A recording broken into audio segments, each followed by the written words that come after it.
Çdo vit, mijëra valigje kalojnë nëpër aeroportet të ngarkuara me atë që do të prisnit, rroba, suvenire, ushqim. Por midis të gjitha këtyre, gjëra që askush nuk i imagjinon se udhëtojnë. Disa e bëjnë përpara, të tjerë nga dëshpërimi, dhe të tjerë as nuk e kuptojnë rrezikun që po marrin. Pavarësisht vendit apo rrugës, gjithmonë ka dikush që përpiqet të fusë fshehurazi diçka që nuk duhet të jetë atje. Çfarë zbulimesh të vërteta i lanë pa fjalë edhe agjentët më të mësuar ta shohin të gjithën? Mirë se vini në mundare. Do t'ju a tregoj sot. Le të fillojmë.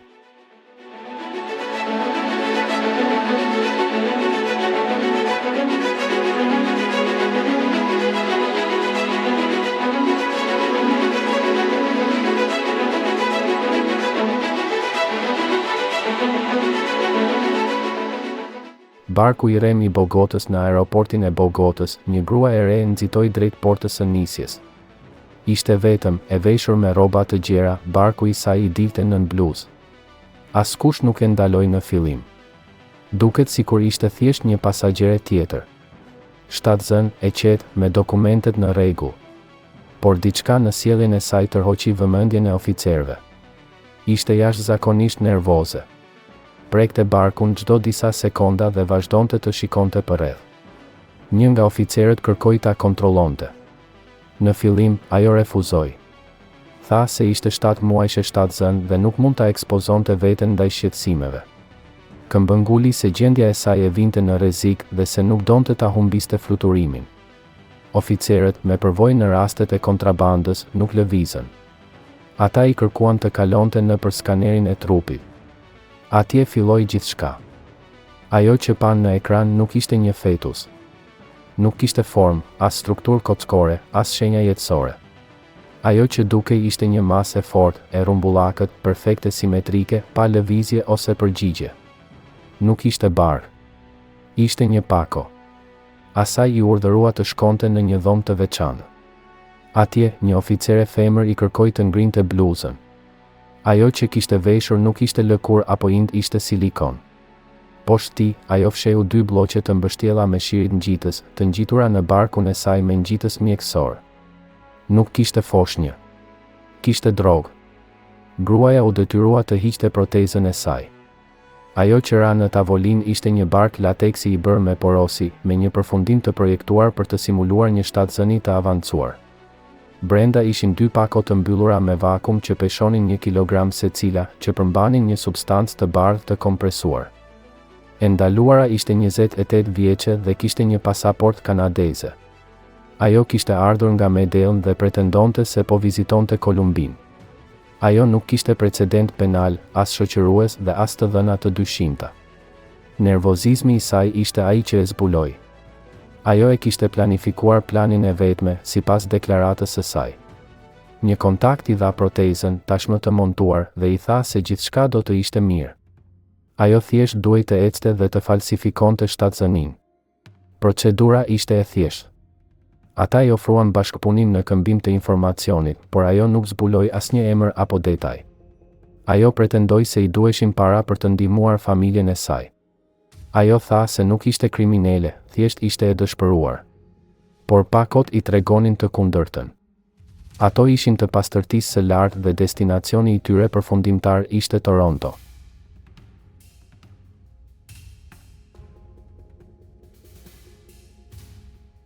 Djali që udhëtoi 2 fish në një nga pikat e kontrollit të bagazheve në një aeroport evropian, një valigje ndezi kambanat e alarmit. Ishte e madhe, jo aq e rëndë, por lëvizte më shumë se zakonisht. Imazhi i skanerit tregoi diçka që nuk përshtatej.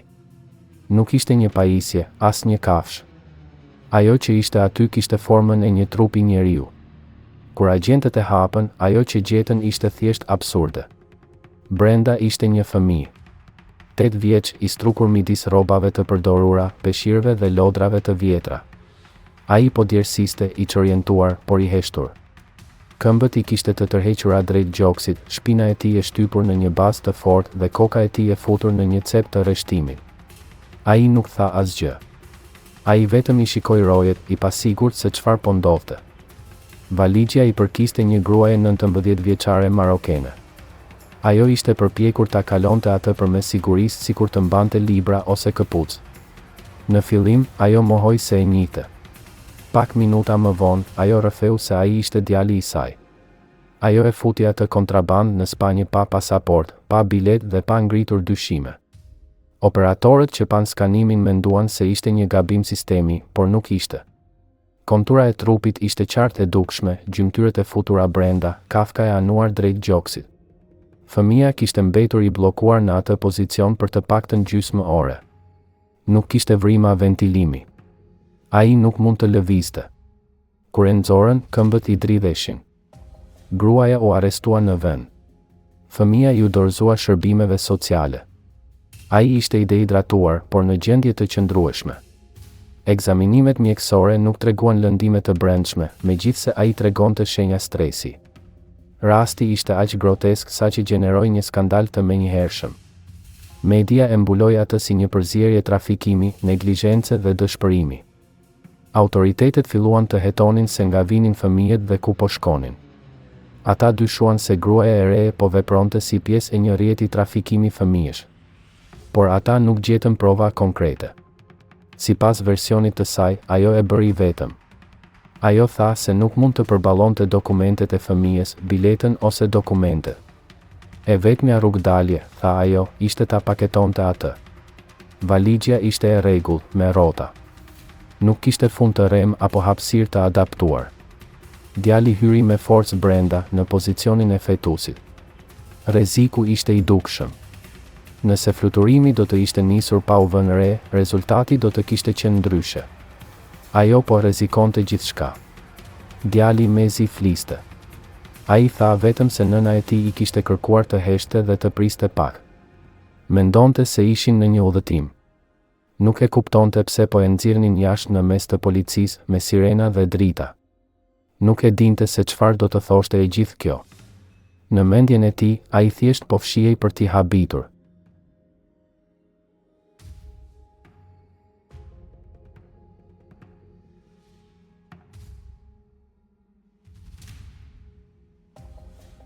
Krokodili që shkaktoi tragjedi një fluturim vendas u nis nga aeroporti I Kinshasës me destinacion Bandundun në Republikën Demokratike të Kongos.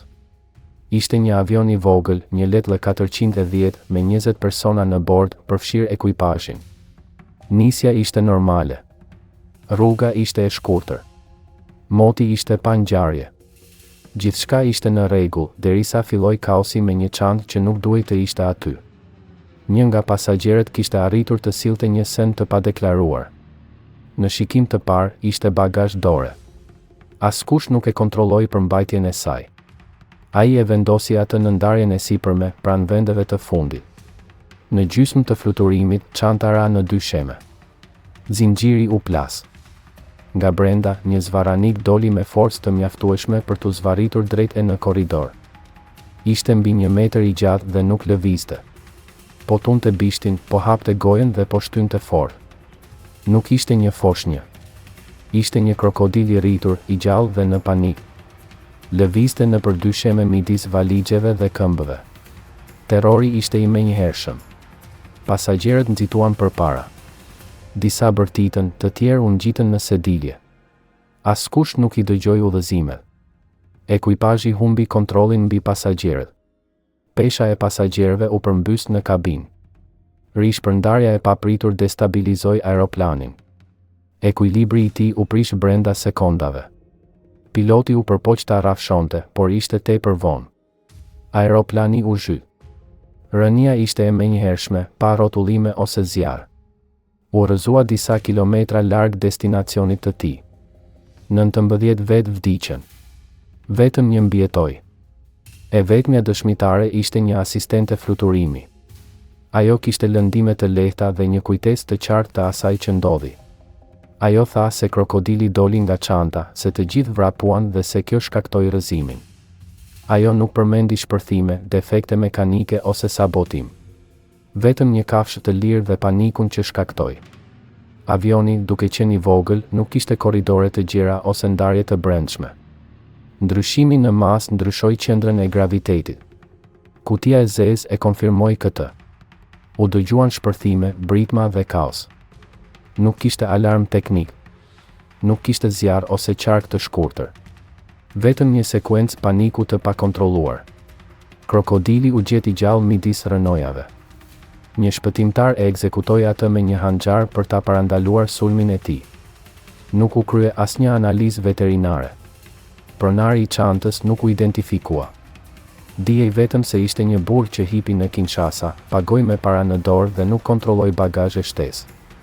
Aksidenti ndryshoi protokollet. Deri atëherë, shumë fluturime rajonale nuk i kontrollonin me rigorozitet bagazhet e dorës. Që nga ajo ditë, inspektimet fizike u urdhëruan edhe në itinerare të shkurtra. Çantat e padeklaruara të vulosura u bën përparësi. Gjatë ditëve të para, qarkulluan versione të paplota. Disa media folën për sabotim, të tjera për një shpërthim të brendshëm. Por historia u bë shpejt më e qartë. Raporti përfundimtar ishte i qartë. Aksidenti u shkaktua nga një çekuilibër i shkaktuar nga pasagerët që iknin nga një krokodil i gjallë i fshehur si bagazh. Shkaku zyrtar nuk ishte një defekt teknik apo një gabim navigimi. E gjitha filloi kur një kafshë, e futur brenda një qese, prishi qetësinë e kabinës dhe e shndërroi një fluturim të shkurtër në një rënje vdekjepruese.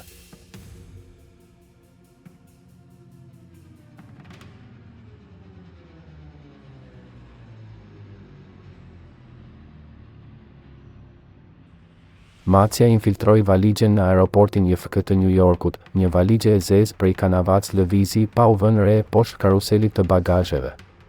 Kishte etiketën e saktë, peshën e lejuar dhe dukej se ishte mbyllur normalisht. Kaloi nëpër skaner pa ndonjë sinjal të pazakontë. Por kur operatori shqyrtoi imazhin në ekran, ajo u ndal. Brenda bagazhit u shfaq një siluet në formë kafshe, me gjymtyr dhe një kokë të përcaktuar qartë. Nuk ishte një figurinë. Nuk ishte një kafshë e mbushur. Po merrte frym. Agjentët e sigurisë ndaluan valigjen. Ata thirrën pronarin e saj, një burr që ishte tashmë në sallën e nisjeve. Ata i kërkuan ta hapte atë para stafit. Kur hapën kapakun, diçka lëvizi midis rrobave të palosura. Një bish doli së pari. Pastaj një palë këmbë. Ishte një mace portokalli, e fshehur midis bluzave dhe pantallonave, pa kafaz, pa ventilim dhe pa autorizim udhëtimi. Pronari nuk reagoi menjëherë. Ai pretendoi se nuk e kishte parë kurrë dhe se nuk i përkiste atij. Ai tha se dikush duhet ta ketë vendosur atje pa e vënë re ai. Por etiketa në valigje kishte emrin e tij, adresën e tij dhe macja mbante një jak me një etiketë. Mbiemri përputhej. Ishte macja e tij. Autoritetet shqyrtuan kamerat. Burri e kishte paketuar valigjen e tij në shtëpi, pa ndihmë. Ai nuk kishte pasur vizitor para fluturimit. Regjistrimet konfirmuan se ai e kishte mbyllur vetë bagazhin, vetëm disa orë para se të mbërrinte në aeroport. Gjithçka tregonte vetëm një shpjegim, macja kishte hyrë brenda vetë. Gjatë inspektimit u zbulua se rreshtimi i brendshëm ishte i hapur në njërin anë. Kafsha kishte gjetur një hapësirë midis pëlhurës dhe kornizës. Kishte hyrë ndërsa valigja ishte e hapur, ndoshta natën e kaluar. Ra në gjumë midis rrobave dhe nuk doli më. Teknikët nuk mund ta kuptonin se si mbjetoi kaq gjatë pa lëvizur. Kishte duruar udhëtimin për në aeroport, pritjen në terminal dhe aparatin me rreze gjë, pa bërë asnjë zhurmë. Kur e nxorën, ajo po pulsonte ngadalë. Nuk ishte lënduar, por ishte e dehidratuar. U çua te veterineri i aeroportit. Ata e stabilizuan. Më pas ju kthye familjes së pronarit. Fluturimi u nis pa macen. Pasagjeri u ndalua për një deklaratë. Ai nuk u përball me akuza, por humbi fluturimin e tij të kthimit dhe u vënë në vëzhgim për tentativë transporti të një kafshe pa dokumentacion. Edhe pse nuk kishte qëllim, rregullat ishin të qarta. Asnjë kafshë nuk mund të fluturonte pa kafaz, pa vaksinim ose pa leje. Incidenti shkaktoi një përditësim të rekomandimeve të brendshme. Imazhet e skanimit që tregonin macen në një pozicion fetal midis rrobave u përdorën për të trajnuar operatorët e rinj. Rasti u etiketua si një hyrje e padeklaruar e kafshës për shkak të mosdeklarimit.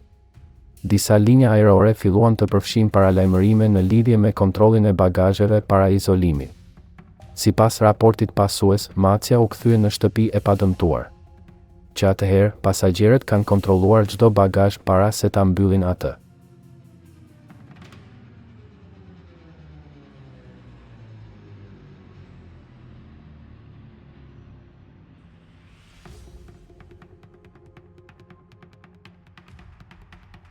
Kafka në valigje në aeroportin e Miamit, një valigje mbërriti nga Haiti e mbështjell me shirit plastik. Duket normale. Përmbante bluza, peshqir dhe një qese me fruta të thata. Por në fund e mbështjell me një copë të errët, diçka nuk përshtatej tamam, një objekt oval i mbuluar me dhe të thatë dhe me një kockë të qarë. Ishte një kafkë. Nuk kishte një nofull të plodh. Pjesë të kockës parietale mungonin. Mbetje i ndesh ishin ende të ngjitura në të. Ngjyra ishte e errët, sikur të ishte ruajtur për vite me radhë. Agjenti ndaloi gjithçka. Në shikim të parë, ishte e vështirë të dallojë nëse ishte një copë e vërtet, një replikë ceremoniale apo diçka më e keqe. Ata thirrën teknik. Pronarja e valigjes ishte një grua në moshë të mesme. Ajo tha se e kishte sjell me kërkesë. Se ishte pjesë e një ceremonie fetare. Se nuk e kishte blerë. Ajo nuk tregoi dokumente, leje apo të dhëna mjekësore.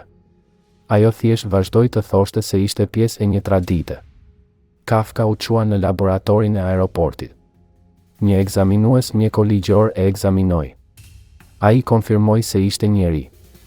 Një i rritur. Me shumë mundësi mashkull. I vdekur prej më shumë se 20 vjetësh. Nuk kishte shenja dhune. As nuk kishte ndonjë të dhënë që do të ndihmonte në identifikimin e origjinës. Por ishte e plodh. Rregulloret e vendit janë të qarta. Asnjë mbetje njerëzore nuk mund të hyjë pa autorizim mjekësor, institucional ose diplomatik. Origjina ose destinacioni nuk ka rëndësi. Ata e konfiskuan. E ndaluan për një deklaratë. Ajo nuk u arrestua, por pasaporta e saj u mor. Në fund të bagazhit të saj kishte më shumë. Një çantë e vogël me dhe të zi, gozhda të ndryshkura dhe një fjongo të kuqe. Asgjë me vlerë tregtare, por mbante shenja rituale. E analizuan veçmas. Nuk përmbante substanca ose materiale të pazakonta.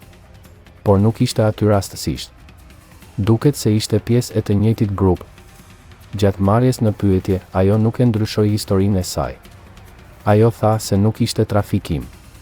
Se po e mbante vetëm me kërkesë të dikujt. Ajo nuk përmendi emra. Ajo nuk shpjegoi se nga vinin. Ajo gjithashtu nuk tha se kujt do t'ia jepte. Rasti u konsiderua si një përpjekje për të sjellë mbetje njerëzore pa dokumente. Zbulimi bëri që skaneret e bagazheve të rregulloheshin. Kalibrimi u modifikua për të zbuluar dendësinë e kockave. Stafi u trajnua gjithashtu për të dalluar modelet e fshehura midis objekteve të zakonshme, të tilla si veshjet ose tekstilet. Një vështrim i shpejt nuk mjaftonte më. Kafka përfundoi në paraburgim gjyqësor. Edhe pluhuri, thonjë dhe shiriti ngjitës gjithashtu. Gjithçka erdhi në një valigje të zakonshme, midis peshqirëve dhe bluzave. Dhe gjithçka u zbulua sepse dikush vendosi të ekzaminonte një gung më shumë se zakonisht. Asgjë më shumë.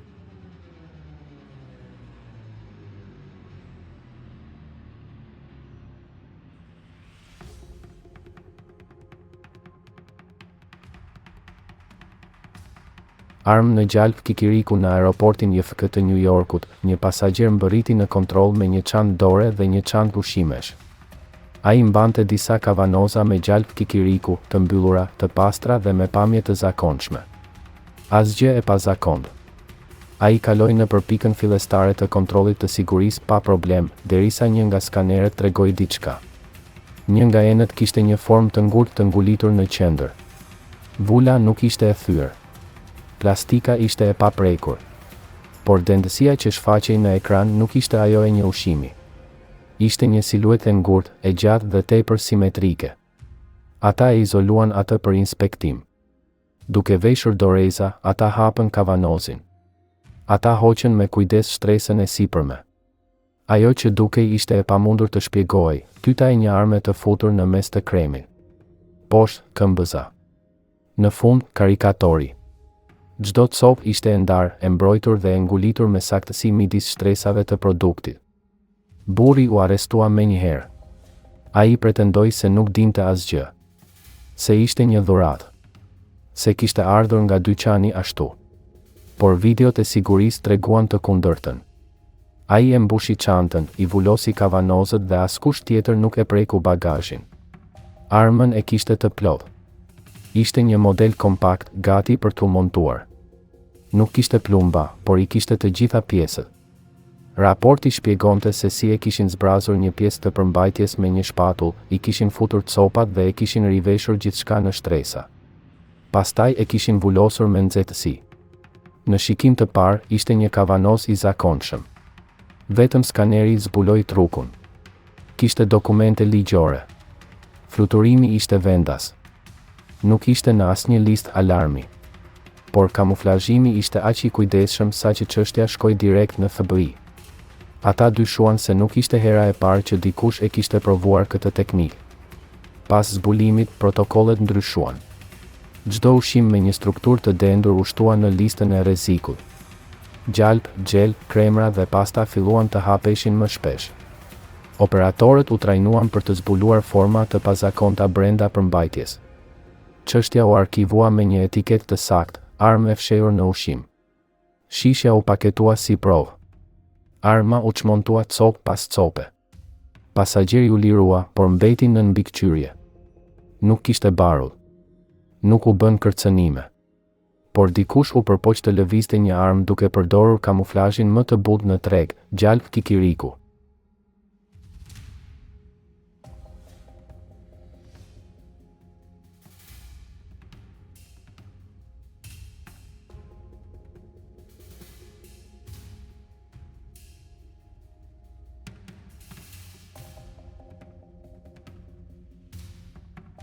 Prosciuta që kishte ardhur brenda në aeroportin e Zurichut, një pasagjer spanjoll u ndalua gjatë kontrollit doganor. Ai kishte mbërritur me një fluturim direkt nga Madridi me 2 valixhe të mesme dhe një frigorifer. Ai pretendoi se ishin sende personale, asgjë me vlerë. Por vëllimi dhe pesha nuk përputheshin. Ai i deklaroi si prerje të ftohta, një dhuratë për një të afërm. Asgjë për të fshehur. Skaneri tregoi diçka tjetër. Brenda kutis ishin disa këmbë prosciute iberike të paketuara në vakum. Gjithçka dukej normale, përveç një sinjali të dendur në kocka.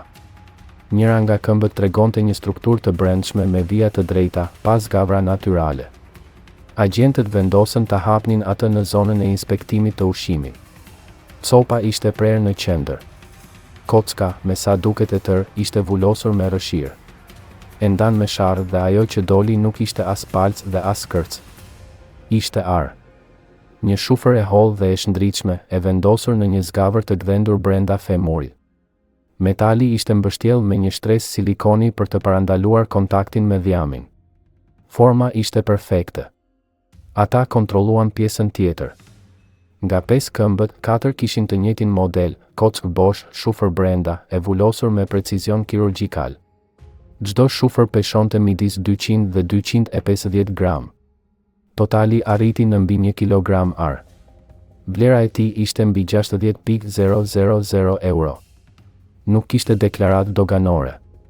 Asnjë faturë. Asnjë shpjegim. Pasagjeri tha se nuk dinte asgjë. Ai i bleu prosciutat në një treg të njohur dhe ato ishin paketuar në dyqan. Por etiketat ishin shtypur gabim, pa numër serie ose datë tharjeje. Pasi shqyrtuan historinë e tij, ata zbuluan se ai kishte bërë të njëjtin udhëtim 4 herë atë vit. Gjithmonë me bagazhe të mëdha. Gjithmonë me produkte mishi. Hetimi zbuloi se kockat ishin shpuar në Spanjë, ari ishte futur dhe copat ishin restauruar me ngjitës të ngrënshëm. Më pas ato ishin tharë në dhoma për të përforcuar vulën. Qëllimi ishte i thjeshtë, të lëviznin metalet e çmuara pa kaluar nëpër sistemin bankar. Mishi maskonte përmbajtjen. Prosciuta vepronte si mbulesë ligjore. Nuk ishte vetëm një person. Kishte më shumë të përfshirë. Një rrjet transportuesish të vegjël operonin rrugë të shkurtra, duke përdorur mallra luksoze si justifikim. Ari u ble me para në dorë, u shkri në copa të vogla, u fsheh në ushqim dhe u transportua në Zvicër, ku ushqit pa lënë gjurmë. Plani funksionoi për sa kohë që askush nuk e shqyrtoi pjesën e brendshme të kockës. Pas zbulimit u lëshuan alarme në aeroportet kryesore evropiane. U urdhëruan inspektime të posaçme për produktet e mishit të plot nga rajone të caktuara. Stafi u trajnua gjithashtu për të zbuluar ndryshimet në dendësinë e kockave në ushqimet e mbyllura në vakum.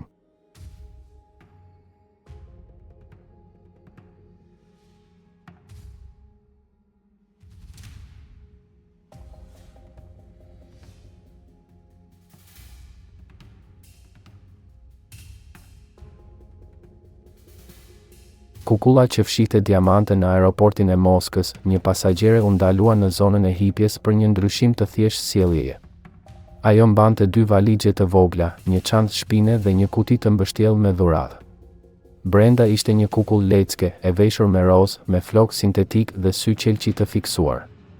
Ajo tha se ishte një dhuratë për mbesën e saj.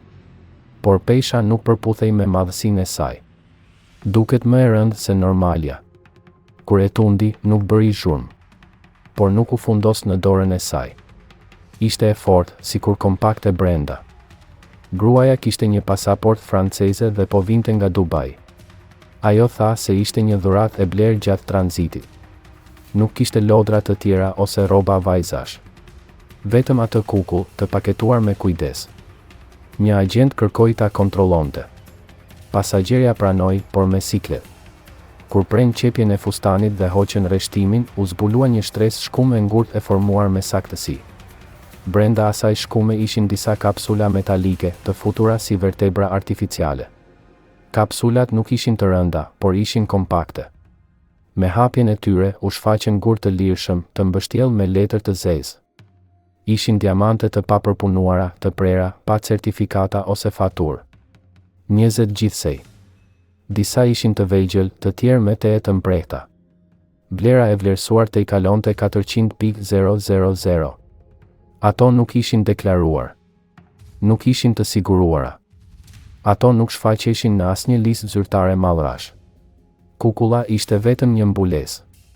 E ndaluara tha se nuk dinte asgjë. Se i ishte dhënë si dhuratë për një të afërm. Ajo nuk e hapi, as nuk bëri pyetje, as nuk dyshoi për asgjë. Por kamerat e sigurisë në Dubai treguan të kundërtën. Atje ajo u pa duke blerë materiale qepjeje, gërshër dhe ngjitës. Ajo nuk bleu lodra.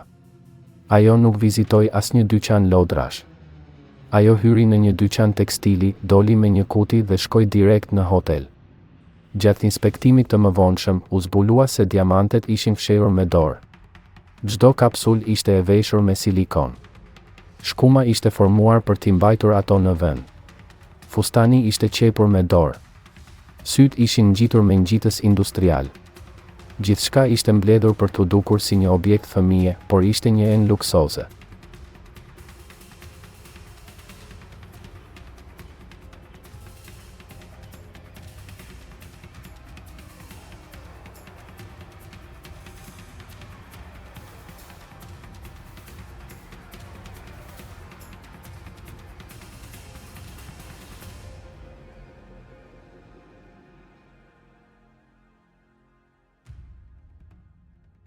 Peshku i ngrirë me kokainë brenda në zonën e ngarkesave të mallrave që prishen në aeroportin Madrid Barajas, një pako tërhoqi vëmendjen e tyre për shkak të origjinës, peshës dhe erës së saj. Kishte ardhur nga Lima, Peru, e shënuar si produkt i frigoriferuar dhe me një etiket eksporti për ushqime deti. Brenda ishte një kuti stiropori me pako akulli, shirit industrial dhe vula shëndetësore të falsifikuara. Gjithçka tregonte se ishte peshk i freskët. Me hapjen e saj, ata gjetën disa peshq dorado të filetuar dhe të ngrirë. Gjithçka dukej normale derisa njëri nga agentët vuri re se një peshk i tërë, më i madh se të tjerët, ishte plotësisht i mbyllur dhe kishte një ngurtësi të çuditshme. Nuk ishte thjesht i ngrirë. Trupi ishte i mbuluar me një shtresë plastike që nuk ishte pjesë e paketimit origjinal. Ata e prenë mbështjellësin. Pastaj hapën pjesën e pasme. Brenda, i mbështjellë me disa shtresa filmi dhe shiriti termik, ishte një blok kompakt, i bardhë, pa erë. Një tull e mbështjellë me vakum. Ata e hoqën atë dhe e përsëritën inspektimin tek të tjerët. Nga 10 peshë, 7 kishin të njëjtin model, një zgavër të hapur, të zbrazur, të mbushur dhe të mbyllur me saktësi. Pjesa e brendshme ishte modeluar për të mbajtur paketën. Mishi i humbur ishte rindërtuar me pjesë nga peshë të tjerë. Në shikim të parë, asgjë nuk ishte jashtë vendit. Laboratorët konfirmuan përmbajtjen, kokain hidroklorur me pastërti të lartë, me një vlerë të vlerësuar prej mbi 500.000. Dërgesa ishte përgatitur për shpërndarje të shpejtë brenda Evropës. Metoda kishte për qëllim të shmangte skaneret duke përdorur akullin si pengesë dhe produktin e ngrirë si kamuflazh. Nuk kishte dokumentacion të vërtetë. Vetëm fotokopje të ndryshuara me pulla nga një kompani që nuk ekzistonte. Dërguesi i deklaruar ishte një kompani fiktive. Marrësi ishte një ndërmjetës me një adresë në një treg ushqimor. Askush nuk e priste dërgesën. Askush nuk erdhi ta merrte atë. Kompania e korrierit që trajtoi dërgesën pretendoi se ishte një klient i rregullt, por nuk ishte në gjendje të ofronte fatura të vlefshme. Nuk kishte numër telefoni kontakti. Hetuesit arritën në përfundimin se dërgesa ishte montuar në një fabrikë klandestine jashtë Limës. Atje, ata zbrazën peshkun, futën pakot e drogës dhe i vulosën përsëri me nxehtësi dhe ngjitës të ngrënshëm. Më pas ato u ngrinë në dhoma të kontrolluara për të simuluar freskinë. Në fund u shtua akull i thatë. Pakot u dërguan me etiketa të rreme, sikur të ishin porosi të rregullta nga restoranti. E gjithë kjo ndodhi vërtet.